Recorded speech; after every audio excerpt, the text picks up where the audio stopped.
parler de réussite du dialogue si le président Macky Sall continue à refuser l'introduction du bulletin unique. Et il a été démontré un peu partout, dans tous les pays qui l'appliquent dans la sous-région, que son introduction permettrait de réduire le budget consacré à l'organisation des élections et réglerait la question de l'équité entre candidats. On ne peut pas parler également d'un dialogue réussi si le président veut maintenir le système de parrainage citoyen dans ses dispositions actuelles. C'est vraiment regrettable de voir le président de la République, Macky Sall, rester sur ses positions.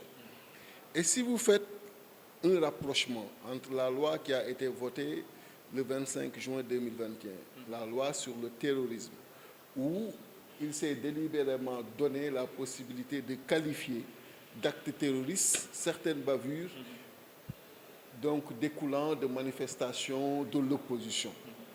Si vous faites un rapprochement entre cette loi et l'article 29 du Code électoral, où il est clairement dit que quelqu'un qui encourt une peine d'emprisonnement ou une peine d'1 mois avec sursis ne peut plus être électeur, vous comprenez très vite qu'il est en train de se doter d'autres moyens, d'autres instruments pour pouvoir demain écarter d'autres adversaires politiques, comme il l'a fait avec Khalifa Sall et avec Karim Meïssa Wade lors de la présidentielle de 2019. Donc nous connaissons ces tactiques politiciennes qui ne sont introduites, qui ne sont appliquées que pour justement encadrer sa voie vers un troisième mandat qu'il n'aura pas.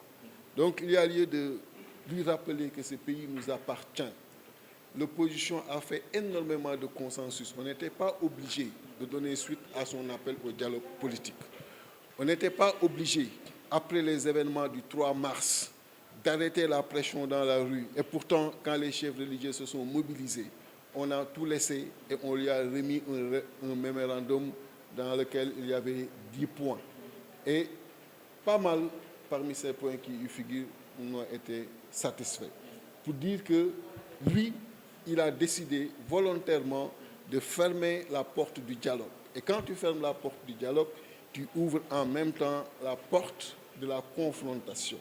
C'est pourquoi nous avons dit au niveau de l'opposition que dans les prochains jours, nous allons justement mettre en place un plan d'action pour ne pas le laisser dérouler ce projet funeste pour un troisième mandat, ce projet qui va naturellement donc salir notre démocratie et engager le pays dans une voie incertaine et engager le pays dans une instabilité.